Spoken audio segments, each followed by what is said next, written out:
Welcome back to Nerd Thug Radio. Woo! I am Joey Savage. Core DLG. And I'm Cole Baldridge. Before we get into some cool nerd news around the world, Corey DLG. What's up? How about your friends, my friends, his part-time friend, Space Cadets, gaming? Yeah, let me tell you Talking guys about part-time friend. Me and B-Mac are tight. Yeah, they go way back. Come on now. Let me tell you guys about our friends, Space Cadets Gaming.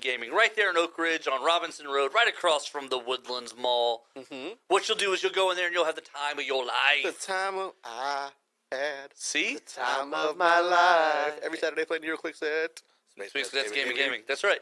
They got Star Wars Destiny. They've got HeroClix. They've got Dungeons & Dragons. They've got Sink the Titanic. They've got Magic the Gathering official Magic Fridays. Munchkins. They've got Flux. The Harry Potter deck building game. I don't know what else. They've got a million things. Candyland. Way too many board games. You actually don't know if they have Candyland. That might be the one they don't have. They might not have the Candyland. But yeah. I want to play the Land of Candy. So what I'm gonna tweet him. I'm gonna tweet B-Mac right now. Yeah, tweet him. So come on out there.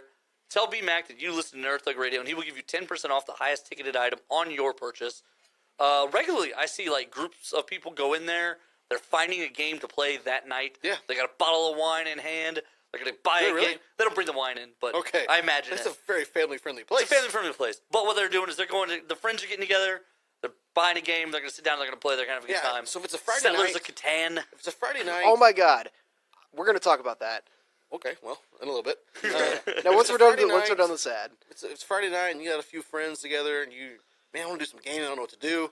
Go to Space Cadets Gaming. They've got a huge demo. Yeah, you drop cabinet. like $30-$40 on something you You love. don't have to drop it, man. They've got like. Oh no, you buy something. We go to the demo cabinet. You find something. You sit down. As you're playing, man, this game is really awesome. Then you go buy it from BMAC. He gives you 10% off. You go back home, and now you play Saturday, Sunday, and you go back to work on Monday. That's right. That's what you do. Space Cadets Gaming. Robinson Road in Oak Ridge. Oak Ridge? Right across from Woodlands. All right, really quick. You got 30 seconds about Settlers of Catan. Yeah, so I got it for Christmas. Played it for the first time ever with some friends of mine. Our game took like 3 hours to play though, but it was, oh my gosh, I see why people say that it's the best board game ever. I don't think so. Really? But yeah. Have you played? We'll debate more. No. We'll debate more in the next talk segment about it when we talk about our Christmas recap. Yeah. Actually, real quick on Space Cadets, so I did get to introduce a friend of mine to Space Cadets, though. Yeah. Like, he's one of my Clicks friends, and he's from Missouri, and so he was in town for Christmas, and so we went out and had some dinner, and he actually got to play Clicks there. You met him. I did. Yeah. John, it was a nice guy. Real fun. Did he beat you? I think I won on point. He might have beat me on point. Not sure. It was close. It was real close. I don't remember now. Super duper. He played a bunch of stuff from Colt, but like I one-shot some guys. Well, I mean, Yeah, I brought half of my cube and half of my meta box, and just let him build that. as we're sitting here talking about HeroClix and playing, yes. you want to go ahead and take a quick shot for Nerd Thug Radio at our friends Team Ragnarok? Yeah, I don't know what happened. A couple of guys from the street came into the Clicks What League do we got and over cleaned here? up. Yeah, A couple of nerd ducks. A couple nerd ducks. So that's what we did. We cleaned house, and you were talking to the HeroClix Fantasy Football 2017 champion, World Champion. Corey DLG. That's right. We had a good Team Nerd Thug had a good shot because we played each other in the semis. So That's one right. of us was going to be in the finals. Your Phil, team was better. Phil, check the scoreboard, bro. Check it, Phil. Check it, Phil. Check it, fallopian tube. The thing that I love is Phil and I have a good rivalry. We have a loving trash talk going. But during the draft this year, He was giving you he major. specifically targeted my strategy, and he was like, "What are you doing? It's like auto pick is drunk or something." And I was like, "Please, I got this." You know what? I auto-picked too. I know you did Because it was in the middle of the flood, so I was doing like You had cleanup. stuff going on, yeah. And so I think I only made one pick, and the rest was just auto-picked, and there I Yeah, it was. worked out all right. It worked out for us. That's right, Take that, Ragnarok. Phil. So anyways, Have you guys seen what the event's going to be this Saturday?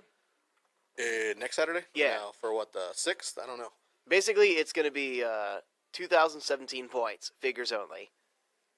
Okay. Bring your biggest, baddest stuff.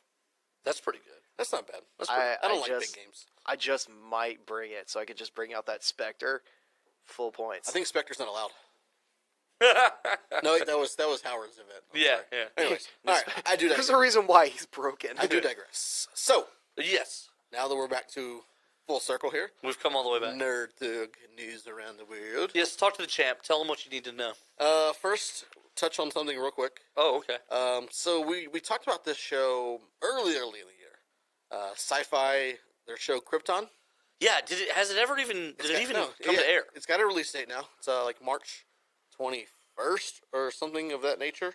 Of next year? Yeah, this year, 2018. Okay. So it's got March 21st. Nailed it. So it's got a release date. Okay. Quick, your thoughts? Couldn't care less. Yeah. Doesn't move the needle one iota. I don't know. Oh God, this I'm looking at screenshots right now. Yeah, It doesn't look good.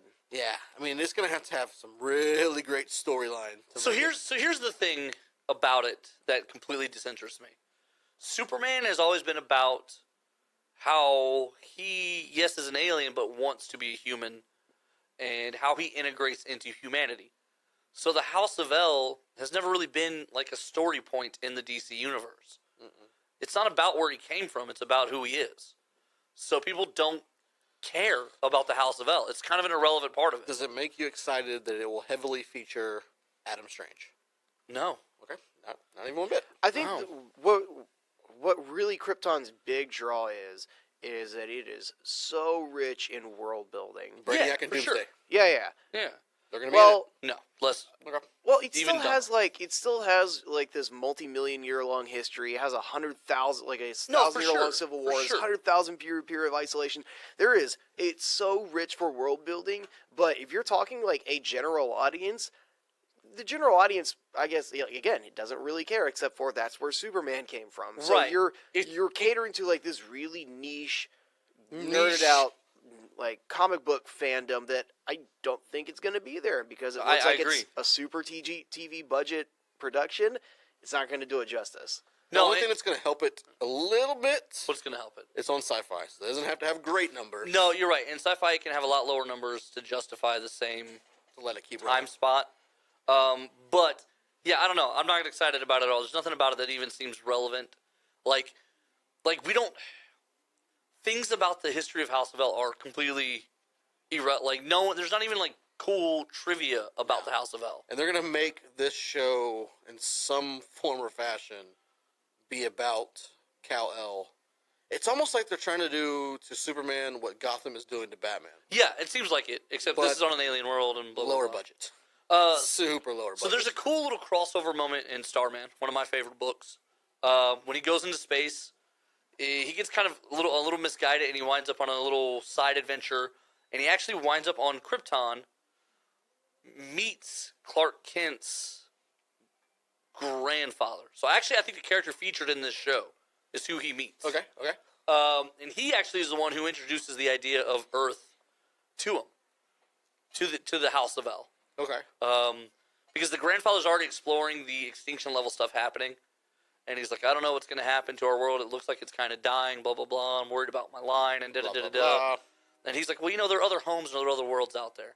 And he kind of leaves it at that, and then he leaves. But even with that said, still don't care. Still don't care. Still don't care. How do you think you'd thematically approach Krypton? Because You wouldn't. a big that big thing is the biggest thing about Krypton is that it was dying. That's why Superman was sent away in the first place. Right. So how do you make it interesting other than it's Gotham but for Superman and crappier? So here's That's what my I would do. Here's what I would do. I would make this a story about a different family. I wouldn't tell the story of the House of L. I would tell the story of a house that's on the rise, trying to succeed, trying to accomplish things, even in spite of the world dying. And then, because then there's always the backdrop of tragedy to their successes and to their triumphs.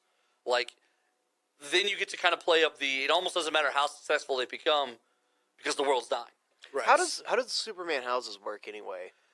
Again, it's not well explained. You're gonna have to watch Krypton, and you'll have to find out. That will probably be the only place that tells you how it works because I don't think they've ever even broke it down. I will probably not be doing that. Yeah, I won't either. Ready to hear some more exciting news? What else you It's got? already been announced, but I'm really pumped about it because they've released a couple very minor teaser trailers. Ooh, okay, all right. Roseanne's back. Roseanne is back. So I'm very confused because I distinctly remember in the last season they killed John. And the very They killed Dan. John Goodman, Dan. It's so good to see him on TV. It's going to be so I good like to see him on TV I like him a lot. weekly. Yeah, so in the last episode of the original Roseanne, they allude to the fact that he dies from a heart attack. Because he wasn't really on the No, he last dies season. on screen, I thought. No, he's not really in the last season. Yeah, because he dies. So in the very first teaser trailer, it's Dan and the blonde. Yeah. They're watching basketball, and Roseanne's behind them. And he says, I still think the 96-97 Bulls could beat this team no matter what. And her response is, those days are dead, Dan. Sometimes when things die, you just let them die. It's like, oh, okay, just making fun of themselves. But it's something that Roseanne, I don't know if anybody who's ever watched Roseanne, but it's something that Roseanne did during the normal season, the regular one. It made fun of like the Becky's the character. Yeah, yeah. Oh, yeah. They moved back and They forth. swapped Becky, and they made so many jokes about They that. made so many jokes about it, but I think everyone except for was it Johnny Galecki? Is that Yeah. I think he's the only one that's not going to be in it. Well, Darlene has already moved on, Right. so I mean, But he was still kind of a big thing then. I'm sure he'll show up. Maybe so. I mean, why wouldn't he? What else? Roseanne just looks so old. They all look old. This Except is for John Goodman. John Goodman looks good for a guy who's 1,000 pounds. Yeah. Like for a guy who can be Jabba the Hutt stunt double, he does look pretty good. Can you imagine a Jabba the Hutt played by John Goodman? Yeah. That'd be Live action. I mean, I thought that's what the Babe Ruth movie was. That movie was so good. I love It was that so movie. terrible because like you were supposed to believe Babe Ruth was 700 pounds of Jello. Eating chili dogs in the Right. dugout. By the end, he just had to run to first base. That's it. He's hungover and exhausted, puking in the Oh, dirt. man. Like, But yeah, they released I think it's like 3 little small 15-second teaser trailers. you know what? Thinking about that They're movie, all sports related. I don't think I ever even saw a clip where Babe Ruth even actually ran all the bases, like one clip. Yeah, maybe not. I'm gonna look You it up after this You segment. saw him going to first and then Yeah, just like- coming home all of a sudden. Yeah, like at best they would cut the shot up in like 8 angles. Yeah. Let's cut this up to a break. When we come back, we're gonna do a Nerd Thug Christmas recap. Woo! You're listening to Nerd Thug Radio.